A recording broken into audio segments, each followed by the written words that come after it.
What's good, peeps? Thanks always for passing by the channel, much appreciated. Hit that subscribe button if you guys are new. Don't forget as well, please, to smash that like button. And you can support my channel by going to my Patreon account. The link is in the description. All right, let's talk about British Fighter of the Decade. I done a video 2 days ago talking about Fighter of the Decade, but let's bring it closer to home now and discuss British Fighter of the Decade. This won't be the official video. I'm just putting it out there now. I do want to do a much longer video and kind of break it down and dissect it a bit better than this. But this is just kind of putting a feeler out there. I did tweet about this yesterday, and I said, for me, Carl Froch. I think a lot of people agreed, but also a lot of people mentioned other names as well. Tyson Fury came up. AJ came up. Carl Frampton came up. Who else came up? David Haye even came up. So let's talk about Amir Khan, also came up a lot of times. So let's discuss all those guys. And you guys give me your names as well. Again, we will be doing a much longer video, about an hour-long video in 2 or 3 weeks' time. But this is just to kind of put it out there so we can at least maybe discuss 3 or 4. So I'll discuss the 3 or 4 names that come up the most and kind of get rid of a few. I said Carl Froch, hook, line, and sinker. Like, I don't think there's anyone even close to Carl Froch, for me personally. But rather like Mayweather, when I done Fighter of the Decade, Carl Froch actually stopped fighting in 2014, I believe. So we're talking like, can someone be British Fighter of the Decade when they retired sort of less than halfway through the decade? Carl Froch also started the decade, 2010 upwards, with a loss to Mikhail Kessler. But what I like about Carl Froch is the rebounds. That's what's most impressive. Forget the resume. The resume's got some fantastic names on there. Obviously, you've got Mikhail Kessler, you've got Andre Ward, George Groves, let's not discount that. Who else is in that resume? Lucien Boutte's on that resume, Yusuf Max on the resume.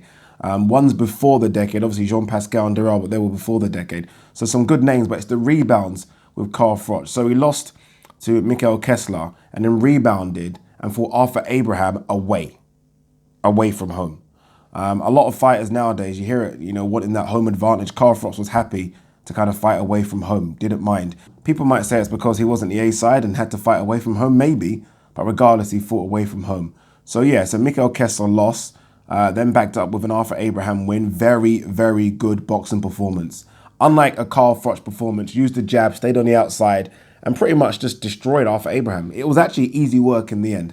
Then had obviously the Super 6 final fight against Andre Ward, lost that away from home, then rebounded with a fantastic win against Lucien Boutte. Literally one of the best fights I've seen on British soil in terms of a British fighter. So not best fight, but best performance. Fantastic performance against Lucien Boutte, who, I don't know if you guys remember this, he didn't enter the World Boxing Super Series, Super 6, but a lot of people consider him the best super middleweight.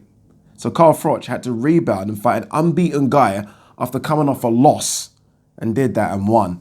Then he had the rematch with Mikhail Kessler, won that, and obviously then came the George Groves fights. Carl Froch was getting dominated in the first half of that first George Groves fight, getting absolutely battered and dominated, got put down, but somehow found a way. And I know it was a controversial stoppage, but Carl Froch, was beginning to claw his way back into that fight. And I do honestly believe if that fight goes on another round, Carl Froch stops George Groves, personal opinion. Then obviously had that massive rematch, Wembley Stadium, and obviously the punch from the gods that kind of ended it, and that's how he ended his career. All right, let's have a quick look at the other names on the list. Amir Khan's name came up a lot, and understandably so. I think we have short memories and forget how good Amir Khan was. Amir Khan was legit. Again, I thought there was a time when Amir Khan was the best 140-pounder on the planet. That's how good he was. He started the decade as a world champion. I think he had the WBA belt. Had good wins early on in that decade against, start of the decade against Marcus Maidana, Paulie Malignaggi, and Zab Judah. Beat Lamont Peterson. I know that was a controversial loss, but beat Lamont Peterson. Obviously had the knockout loss to Danny Garcia, but again, rebuilded. And I think that's the most important thing here to understand, how fighters rebuild. Not everyone's going to be a Mayweather and literally just go through his career unbeaten. You've got to rebuild. And I like the way Amir Khan rebuilt, came back, had very, very good wins. I think career best wins against Devin Alexander and Louis Collazo, two very good operators. And then obviously had the bad losses against Terence Crawford and Saul Alvarez. No shame in that. Can he rebuild again? I don't know, but let's not discount his early work. Again, started the decade as a world champion. I think the best 140 pounder on the planet. And, suffered defeats, but came back again, suffered defeats and came back again. Will he get another couple of wins on that resume and call it quits? I don't know. But let's not discount Amir Khan. Tyson Fury's name got mentioned a lot.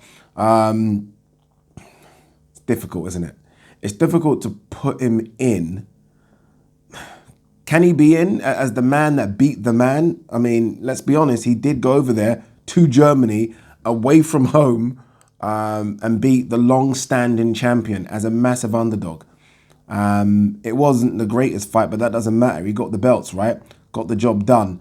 And then, had this massive hiatus from boxing, came back and I think beat Deontay Wilder.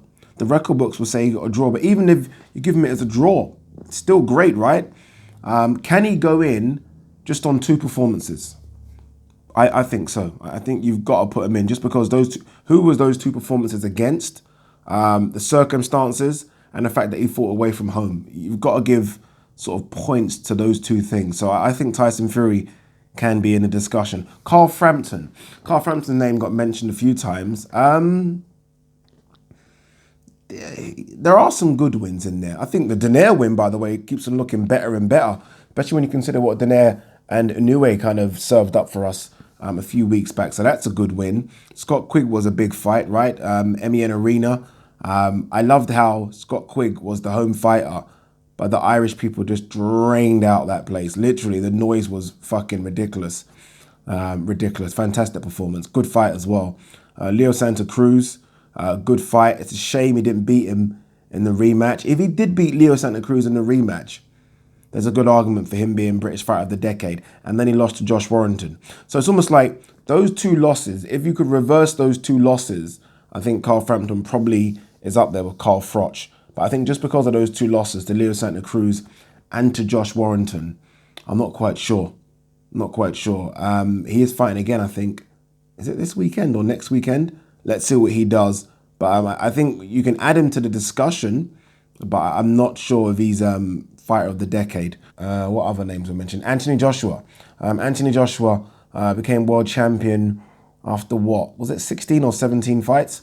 That has to add something to it, right? I know people are going to say it was Charles Martin, but regardless, he became world champion. Defended those belts a few times. Let's not forget as well, before becoming world champion, he had that fight with Dillian Whyte. You look at what Dillian Whyte's gone on to do. That's a decent performance now. Dominic Breazeale defended it against. Molina defended it against. Not massive names in the boxing landscape, but still decent defenses.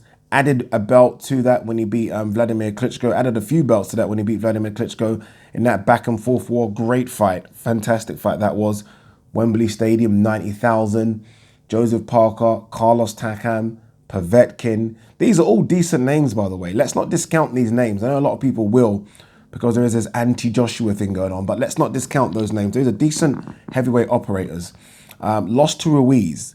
If he gets his belts back, then I guess you have to bring his name into the reckoning just because of what I said in terms of being able to bounce back from defeat. So Anthony Joshua will probably be in it. Some other names people have mentioned, Josh Taylor. I still think it's too early for Josh Taylor. You kind of want a bit more of a career. Josh Warrington's name's been mentioned as well. Again, too early for me. David Haye. Let's have a look at David Haye. Let's 1 second. Let's have a quick check about David Haye's box rec. I should know all this off head, but I'm just checking dates more than anything. 2 seconds. David Haye box rec. Because I feel like a lot of David Haye's good work was early in terms of him becoming unified cruiserweight champion. I feel like that was in the previous decade. If not, I guess you've got to add that to it. Yeah, it was in the previous decade, as I thought. So Mormek was 2007, then Macronelli, the big one, 2008, where he won all the belts. As for 2010, he started 2010. To be fair, not bad. A defense against John Ruiz.